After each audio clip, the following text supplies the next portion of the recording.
Life has always been a challenge. When one has a problem and wishes to solve it, first one must determine what is the root cause of the problem.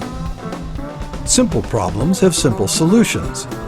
Complex problems are, well, more complex. An obvious problem with our current financial system is that it rewards greed and corruption.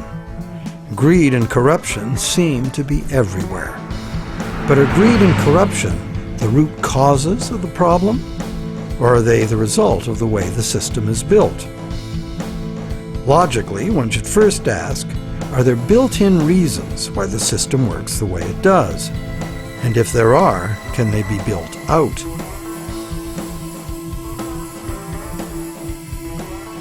Some say the basic reason the system is unstable and leads inevitably to corruption is the charging of interest.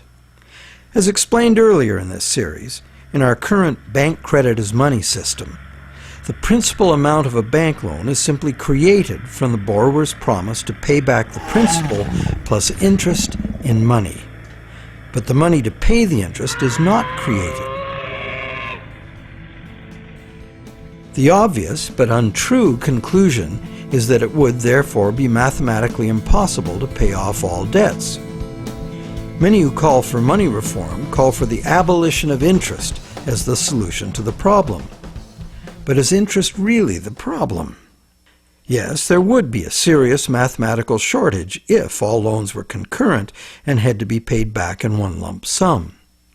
That problem might apply to gangland loans and sometimes to farm loans, but that's not how the banking system works in general. Bank loans usually get paid back in a series of payments over a period of time, and for good reason. Money is both a stock, the amount in existence at any one time, and a flow, the transactions over time that the money is used for. Flow works like this. If I, the rich guy, lend you $1 and that was the only dollar in existence, the stock, could you pay me back $100? Well, if it had to be paid in one lump sum, no. That other $99, the interest on the loan, would be impossible to pay. It would be impossible to pay even in $2 payments, because there is only $1 in existence. But if I let you pay me the $100 in $1 payments, magic happens. In fact, in $1 payments, you could pay me back any amount of interest if you lived long enough. The only condition required to make full payment of a $100 debt with only $1 in existence is that I give you the opportunity to earn or otherwise get that dollar back each time you pay it to me. This is the flow. And by means of the flow, the same dollar can be paid any number of times and becomes effectively many dollars, all legitimately representing the work done to earn them. It is always the work, the real value, that pays the debt and gives the dollar its value, not the dollar itself. The relationship in our example is dreadfully unequal, because the man with the money has enslaved the man without it, just like the real world, some would say. But a simple loan at interest need not produce a shortage of money or cause unpayable debt if flow is 100%, as in our example. Flow is the real measure of economic activity. It's much more significant than the stock in a money system, as it multiplies the effective money in circulation. Given that today we use an exclusively debt money system, what is flowing in all these transactions is credit, or promises to pay money. This credit is ultimately nothing more than the promises of borrowers to pay this credit back, usually according to a time schedule and usually with interest added. To pay this credit back, most of us will have to work and earn it by being productive. So, therefore, the real value of the money that flows in our economy today is created by our promises of future productive work. We take a loan in order to have something now rather than later. We agree to pay interest on into the future, thus reducing our future spending power, often by more than the amount of the original loan. However, with an understanding of flow, we see that there's no intractable arithmetic problem with the charging of interest. The problem is a social and systemic one. Lenders have neither obligation nor incentive to spend all their interest income so that the borrowers can earn it again and again. In fact, money lent once into existence is lent as existing money a second and a third time in expectation of more gain. The problem is basically one of incomplete recycling. Where money needs to be spent, earned, and used to extinguish the debt that created it, it is instead lent or invested for gain. In other words, money that must be extinguished is, instead, expected to grow forever.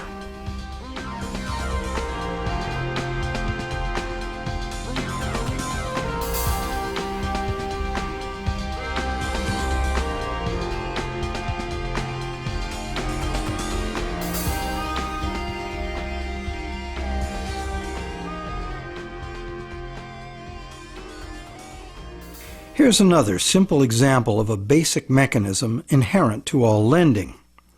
Let's say I lend you $100 and you spend it into circulation. It eventually ends up in the possession of someone who doesn't need to spend it and decides to lend it instead. Now once again, let's say this is the only $100 in existence. So you have to borrow it from the secondary lender in order to pay off your debt to me. But now you have to borrow it from me to pay the secondary lender. This twice-lent money has become a perpetually unpayable debt. This debt can never be extinguished, nor even reduced without a default. Notice that interest doesn't even enter into this equation. The problem of perpetual debt remains, interest or no.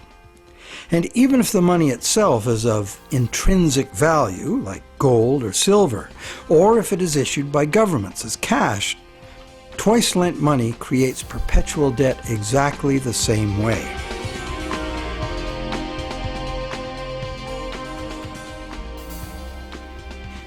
When the same money is lent at interest, several times simultaneously, not only is the debt perpetual, society as a whole is paying moneylenders multiples of the interest rate for the use of the same money. There's an expectation that existing money should increase indefinitely by being lent at interest. But this requires us to mentally divorce the money from the debt from which it came. However, the reality is, every dollar created today has a scheduled appointment to be extinguished as a principal payment on the loan that created it. And that's why debt money can't be separated from the debt that created it. It's like a yo-yo spun out into circulation in the economy for a while and then pulled back in at the appointed time. In order for the yo-yo to be free to return, all of the debt money needed to extinguish the debt has to be available to be earned. The flow must be complete. Can't we just pay off these debts with other money? But what would other money be? Today, the amount of physical cash and coin in circulation is very small. Almost all money is bank credit, debt money. So if almost all money comes into existence the same way, then it's valid to picture each debt money dollar as having its own cycle from creation to destruction. So, the question, can we pay off debts with other money? No, there is no other money, as all of it is similarly committed to debt in one form or another. Therefore, the only way to ensure current payments can be made is to constantly increase the total amount of money in the system.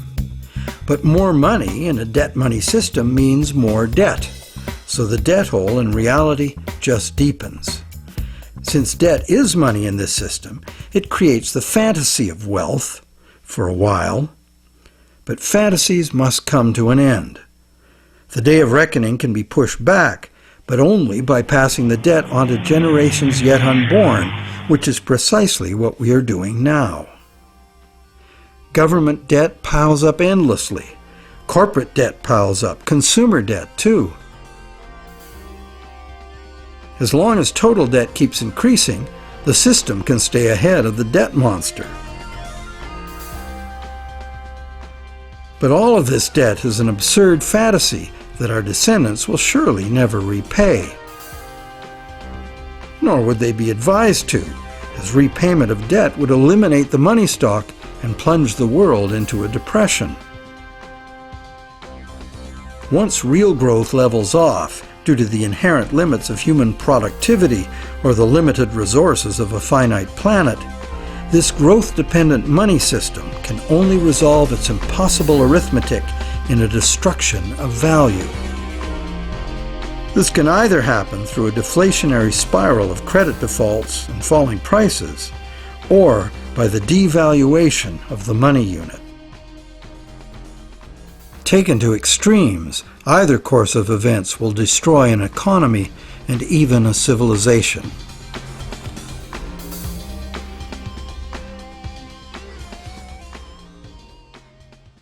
The only other choice is debt forgiveness. In the ancient world, a regular debt jubilee, society-wide forgiveness of debts, was a common practice to deal with these unavoidable problems with lending. It was considered normal, even by the rich and powerful, that the general good of society took precedence over the rights of those rich enough to be lending money for profit.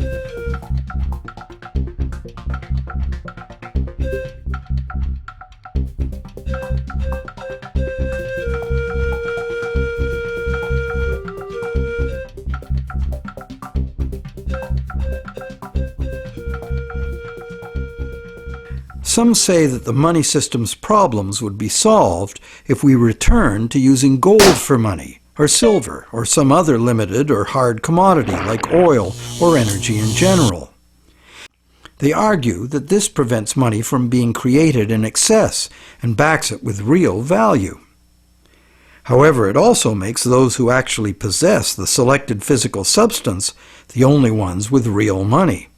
Everyone else would only have a claim on real money. For instance, gold. How would we ever transition back to an honest gold economy with a natural distribution of gold among the population? That's long gone. And why would we want to do that? The gold-based money system is our past. It's how we got to where we are today. Gold is inconvenient. Even more so is a barrel of oil.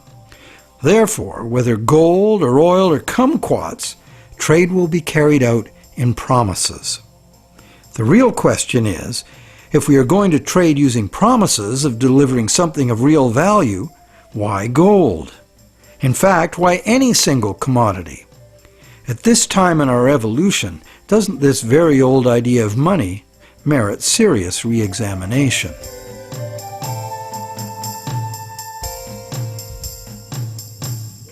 It can be argued that our current elastic debt money is backed by real value, every bit as meaningfully as gold. That's because money, most of which is created as mortgages, represents the value of the assets pledged as collateral. So is bank credit money actually a claim on the real estate pledged to create it? Not directly. Bank credit money can be a claim on anything. Now, anything includes the real estate pledged as collateral, so it can be a claim on the real estate that was pledged to create it. So how is a promise of real estate any less valid than a promise of gold? Both gold and real estate can change value relative to other commodities. Neither is a permanent standard. In fact, there can never be a permanent standard of value because value is always subjective and variable. So it would seem that the crucial difference between a claim on gold and bank credit is that bank credit is not a claim on any specific real thing, while the promise of gold is. The promise of gold has to be a promise of a specific amount of a specific real thing from a specific promiser. Isn't that the essential reason why many people would consider a promise of gold the better promise? But that is only true if the promise is reliable and what is delivered is really gold. with the discovery that some of the gold bullion sitting in central banks is actually relatively worthless tungsten plated in gold, the whole argument that gold is the most solid, reliable money is shown to be neither solid nor reliable. Precious metal is susceptible to counterfeiting, it's heavy, and it's vulnerable to theft. So to return to commerce via the physical exchange of precious metal coins would mean civilization had reverted to a pre-electronic level of technology. In the absence of such a collapse, the economy would still wind up running on promises just as it does now. So once again, money would only be as good as the promises made, and there would be no need of actual precious metal coins if all transactions were carried out with promises.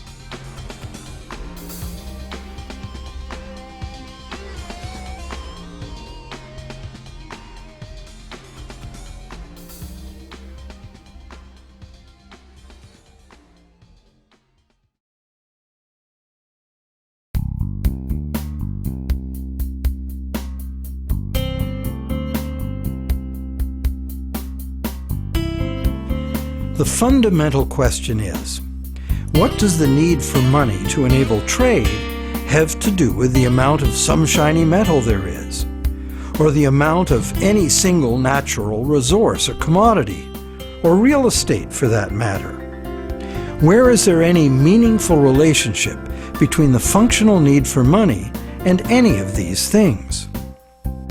To answer that question, let's go back in time and find out when money started and why it became what it is today. We know that Stone Age people had money. In the Stone Age, before writing was invented, money had to be a portable object of value, because that was the only technology available. That's why rare shells and stones, from which jewelry could be made, were ideal as money. A rough standard of value for these money objects developed over large areas, enabling extensive networks of indirect trading. This way, people could obtain specialty items not available in their own environment, and look good doing it. The popular concept of jewelry as a store of value has continued to this day. In later agricultural civilizations, cattle were often the standard value objects for large transactions, and salt for small ones. Salt was rare in those days and valuable. Roman soldiers were paid in salt, thus the term salary, meaning payment for services. With the invention of writing, trade in other commodities could be carried out using promises of cattle and salt. The cattle and salt weren't necessarily what was finally delivered. They were just commonly understood units of value in which the real trade goods could be conveniently priced. Written credits were expressed in these two common units, although they represented a variety of real goods and services. This form of money was ideal for local economies, where traders were known to each other and pledges could be collected upon.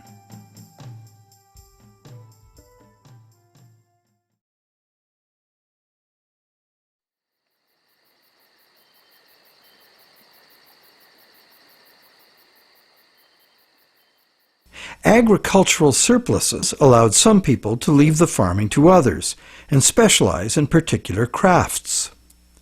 This resulted in improved skills and better tools, and that led to further gains in productivity.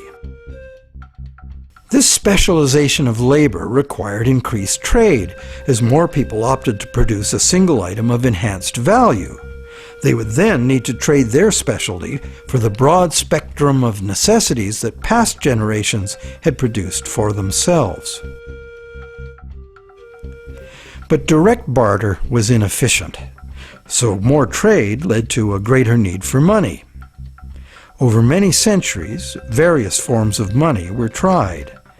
Eventually, gold and silver coins proved to be the most useful money objects because they were conveniently portable and similarly valued across large areas of the civilized world. They were also easily standardized for weight and purity, and did not require enforcement of value by some authority, nor redemption in goods from someone far away. Thus, for very good reasons, gold and silver became the universally successful international currencies, accepted as final payment of debt almost everywhere.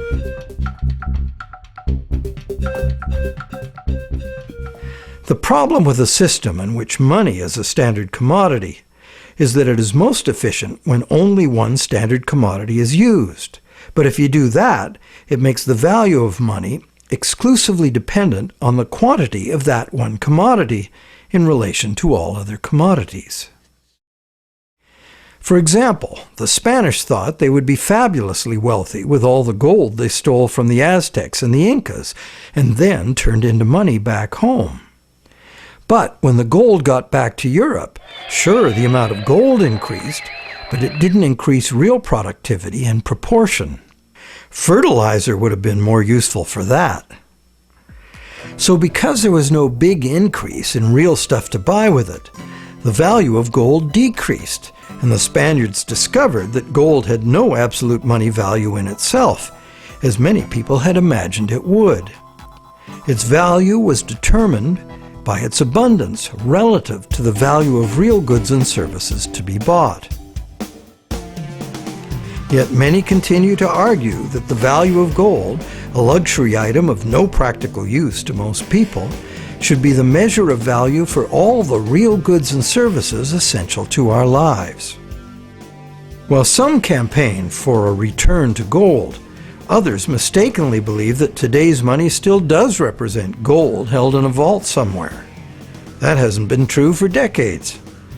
In our current money system, we use national fiat currencies and bank promises to pay in national currencies as the standard commodity instead of gold. National currencies used to be promises to pay in gold or silver, but way more promises were made than could be honored, so that system fell apart. Today, national currency is just legally enforced money, what they call fiat money. That is, it's money you have to accept because the government says so. To many, this government fiat money is just worthless paper. But is it really? We can pay our taxes with it, and governments, especially local ones, provide essential services paid for with those taxes, like roads, schools, hospitals, libraries, police, and military. So government fiat money isn't worthless at all. Now, it is true that consumers of government services have no individual free market choice as to what their tax money is spent on and what services they receive. In fact, many taxpayers may not want those services.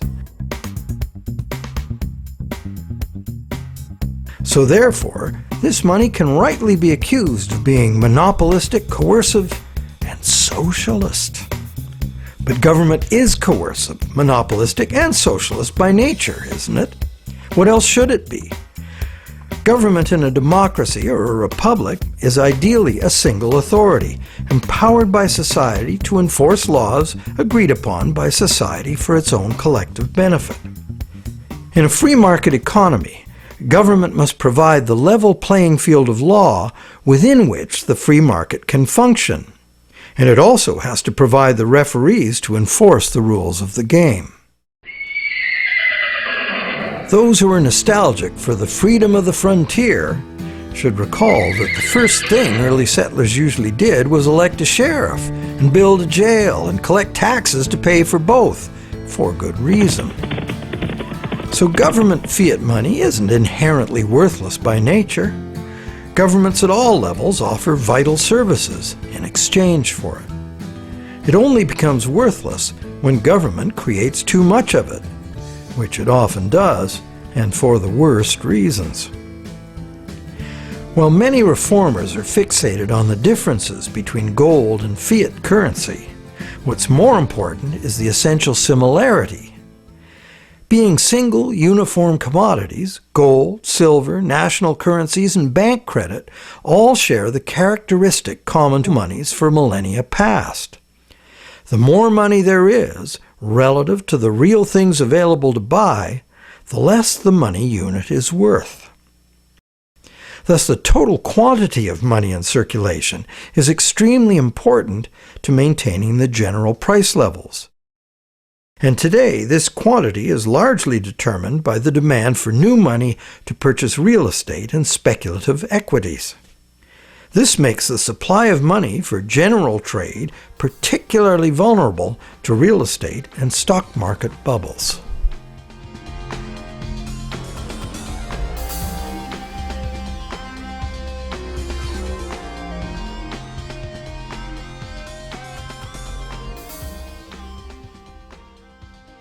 Perhaps the most significant problem with money as a single commodity is its tendency to concentrate wealth.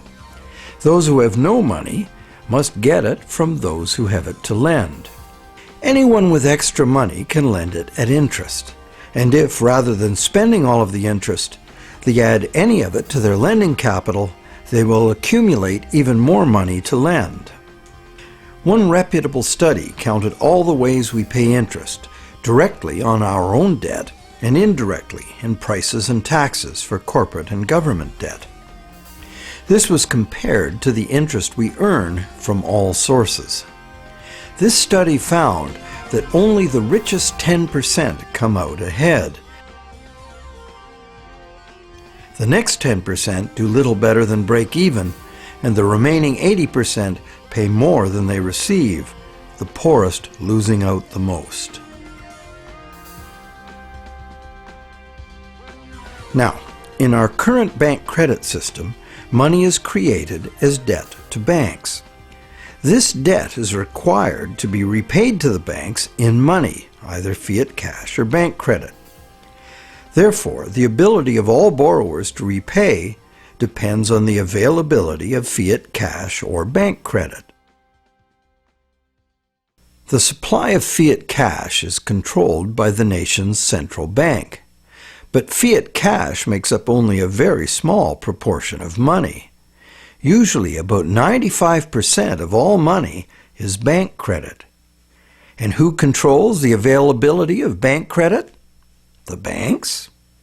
Well, on the one hand, what the banks can do is constrict the supply of credit any time they want to, with high interest rates or by just not granting loans. On the other hand, the banks can lower interest rates and encourage borrowing, but they can't expand the money supply unless borrowers are willing to borrow. If cautious and reliable borrowers are in short supply, banks must take bigger risks, as interest must be paid to depositors and banks cost money to run. The bank credit money supply is, as they say, highly elastic. And because it's based on the willingness of borrowers to borrow and the reliability of borrowers' credit, it is vulnerable to both rapid expansion and drastic shrinkage. Also, everyone is legally obliged to pay in money. Now, money in reality is just an accounting of debt. And accounting follows strict rules, so the whole situation is governed by inflexible numbers. That's why a sudden shrinkage in the money supply caused by some defaults has the inevitable follow-up effect of causing more and more defaults and even more shrinkage of the money supply. This self-reinforcing downward suction leads us into economic collapse and the economic and social absurdity of unemployed, dispossessed people camping outside their empty, vandalized homes. And what does the government do about it? It loads bankrupt taxpayers with astronomical fantasy debt that will never even be reduced, never mind paid off.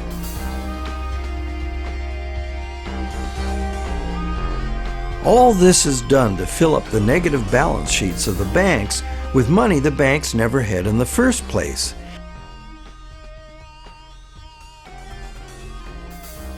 And then they use it to pay themselves obscene bonuses. Life is good for those who know how to play the system.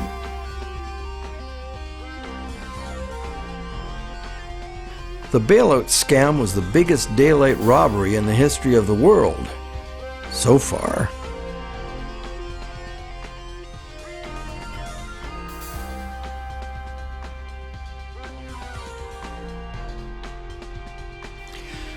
All of these tendencies of the money as commodity system are features of the system itself. The greed and corruption comes in as those who understand the system profitably surf the inevitable waves of boom and bust. Those who understand the system know what's coming and even precipitate it when the time is ripe for them to take advantage of disastrous mass events for their personal and political gain. But it's the structure of the system itself which gives them the opportunity.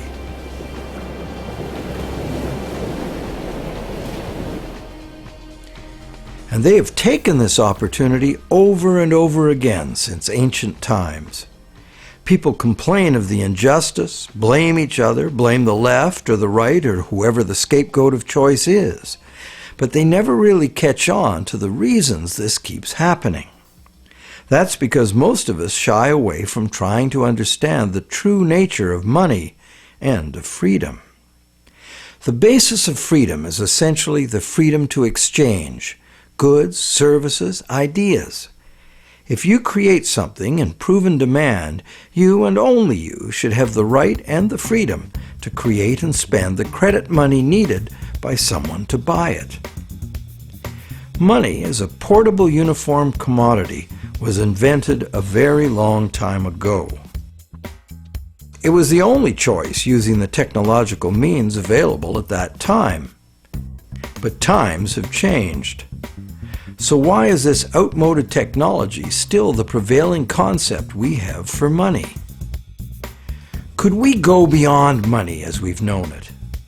Could there be a new basis, a fresh concept, a design that could more effectively address the real purpose of money in the 21st century?